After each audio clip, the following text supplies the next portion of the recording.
When analyzing market structure, we typically use the highs and lows on the chart to define the range. But in candle range theory, the idea is that every individual candle actually holds its own range. And this makes sense, because when we look at this daily candle on the 1-hour time frame, we can see that the daily candle's wicks represent the 1-hour swing low and swing high, which in itself forms its own isolated range. And whilst this might seem like basic knowledge in market analysis, when we incorporate smart money concepts, this one candle setup can actually offer us consistent high probability trades. So in this video, we've broken down everything that you need to know about candle range theory into 5 simple steps.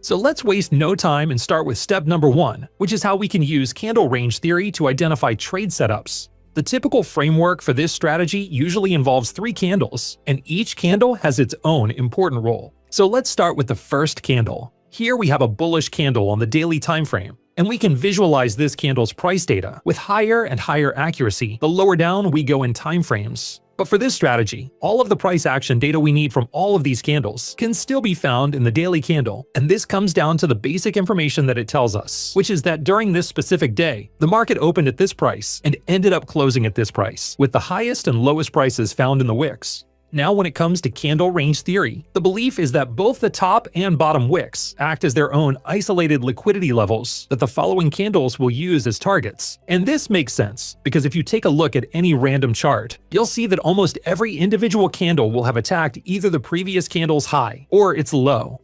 So in terms of candle range theory, the first candle is simply used to define a range that we are interested in trading, and the upper liquidity level is called the candle range high, and the lower liquidity level is called the candle range low. And if you're wondering which candle can be used to define a tradable range, we can actually use any candle that you might find on a chart, and this can also be on any time frame. But there is of course criteria that helps us define what makes a candle ideal to use, which we will be covering later into the video. And then for the second candle, this plays the most important part in whether we actually have a setup or not. And the reason being is that the whole concept behind candle range theory is that if the price attacks the candle range high but fails to close above it, there's a high probability that the next target will become the candle range low. So to walk through what this looks like, we want to see the second candle push up and above the candle range high of the first candle, before then pulling back into the range, where it will then close. And it's crucial that we see this liquidity sweep occur, because if we were to instead see this second candle close above the candle range high, the potential CRT setup is no longer valid, as it's more likely that the market will continue pushing up, instead of targeting our first candle's range low.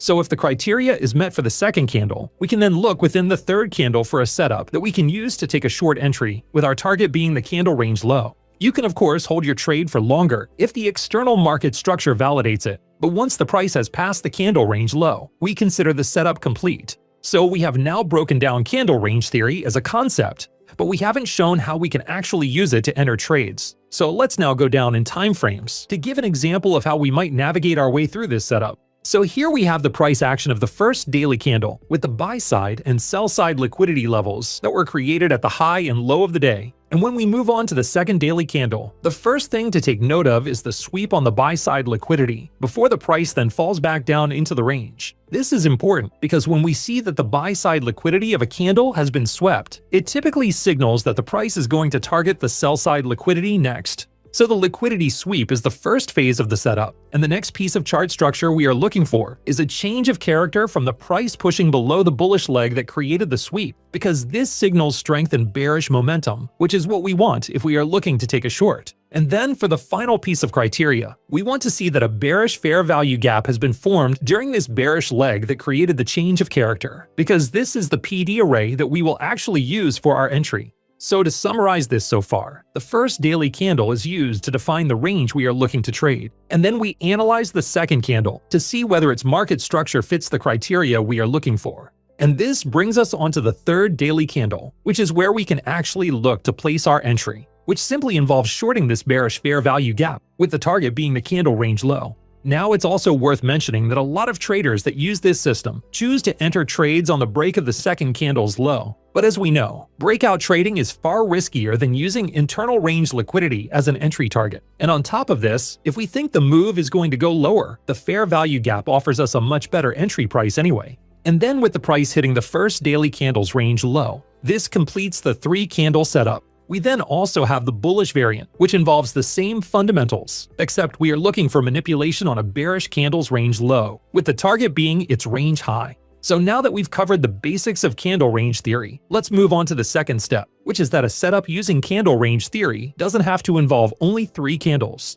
We started off with this setup because it's the simplest example for explaining this concept. But in reality, there isn't actually a rule for how many candles it might take for a setup to complete. This is because it doesn't matter how many candles a CRT setup involves. The important criteria is that the market structure displays a clear AMD formation. And as a simple explanation for AMD, it stands for accumulation, manipulation, and distribution, which are the 3 phases of the smart money concepts model we call the power of 3. And it's in the distribution phase where we would be looking for our trade entry, but only after we have seen the confirmation of the first 2 phases. Now when we look at this chart, we can see a clear example of the AMD structure that we are looking for. We of course have the first candle that we are using for the candle range high and low. And then after this, we have these 3 candles that we can see haven't moved the price much in either direction. This is the accumulation phase. But then we have this next candle, which creates a sweep on liquidity, and this is the manipulation phase we are wanting to see. But remember, it's important that this candle closes back within the range. Otherwise, the potential setup for a short trade would be void. And then following this, we have these 2 bearish candles, which go on to attack the candle range low. This is the distribution phase that completes the setup, and it's where we would be looking to find an entry after the manipulation phase has been confirmed. So the takeaway here is that the important part of this strategy is finding the correct market structure in the form of an AMD model. And with this understanding, we can even find setups that involve only 2 candles. But to explain how this works, we would have to look at this second candle on a lower time frame. And here we can again see that we have another AMD model with an accumulation phase, followed by manipulation in the form of a liquidity sweep, before price then pushes down during the distribution phase. And in terms of market structure analysis, we can see where the price creates a change of character after the liquidity sweep, before then using the bearish fair value gap as the catalyst to attack the candle range low.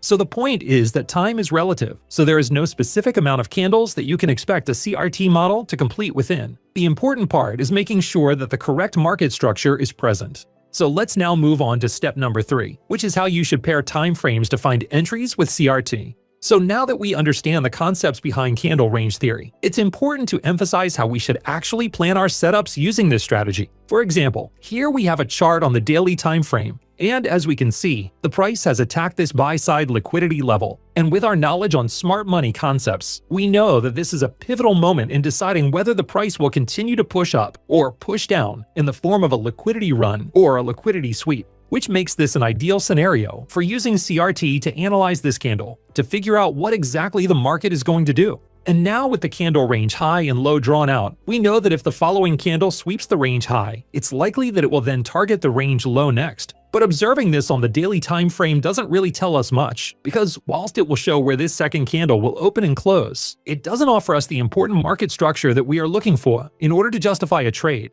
This is why it's important to understand that we only use the higher time frame to define the candle's range high and low. And then we move down to a lower time frame, which allows us to actually break down the market structure to see whether there is a tradable setup. And we call this time frame alignment, and we use it for every type of setup using smart money concepts. For those unaware, here are the time frame pairings that are the best to use. So as an example, if you were analyzing a monthly candle using CRT, you would then look within the daily time frame to look for the ideal market structure that could provide a potential trade setup. And then as another example, if you were analyzing a candle on the 4-hour time frame, you would want to look for entries within the structure on the 15-minute time frame. So now moving on, we have step number 4, which is that when looking for entries, you should be targeting the ideal premium and discount areas. As we have already covered, we know that a single candle represents its own isolated range on the lower time frames, and this means we should be trading a CRT range the same way we would with any other range. So in the case that we are using a bullish candle for defining our range, we would of course be looking for a setup to take a short trade, and this means we would want to be looking for opportunities to enter a trade within the premium area. And the premium area is anywhere above the 50% mid-level of the range, and then anywhere below the mid-level is what we call the discount area.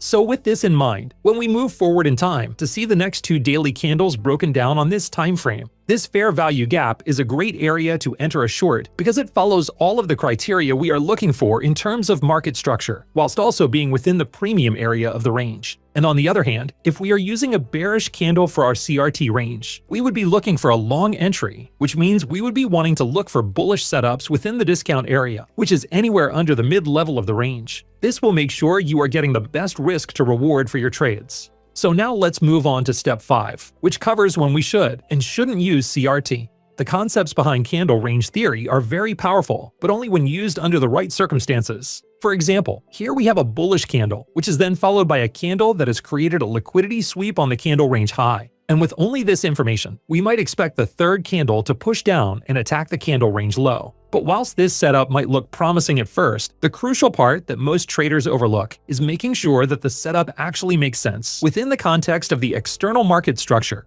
So now that we can see the full range from which these candles were taken from, when we analyze further into the chart, we can actually speculate that this CRT setup is highly likely to fail, because in order for the price to push down and pass the candle range low, it would need to overpower this bullish fair value gap that also happens to be overlapping with a bullish order block. So now that we have done some further analysis, our bias should actually lean more towards being bullish, which opposes the idea behind this CRT setup. And then when we move forward in time, as expected, the setup does end up failing due to the strength of the buying power found in the bullish PD arrays. And now moving on, here we have another potential candle that we can use for a CRT setup. But this time, the setup actually has great potential because it has occurred at an important point of interest, which is this attack on liquidity. And the way we should think about candle range theory is that it is essentially a method to signal a reversal of the price's direction, which makes it a great tool to use during an attack of liquidity because it can help us analyze whether we are seeing a liquidity run or a liquidity sweep within the moment that it is playing out. But keep in mind, we would also have to assess the lower time frame's market structure to really have an understanding of what the market is wanting to do. And this is because we should never take a trade using the higher time frame without understanding how the market structure is forming within the lower time frames. Another great way to use CRT is when the price is drawing into a PD array, such as this bearish fair value gap here. The reason being is that after the change of character, we should already be under the belief that the price is likely to reverse from this zone. So we can use candle range theory to find the confirmation on whether this fair value gap is being respected. The takeaway is that candle range theory can be a very useful tool within your trading analysis to identify and trade reversals in the market, but it's also just as important to understand when you should actually use it. If you found this video helpful, please leave a like and then comment what trading concept you'd like to see us cover next.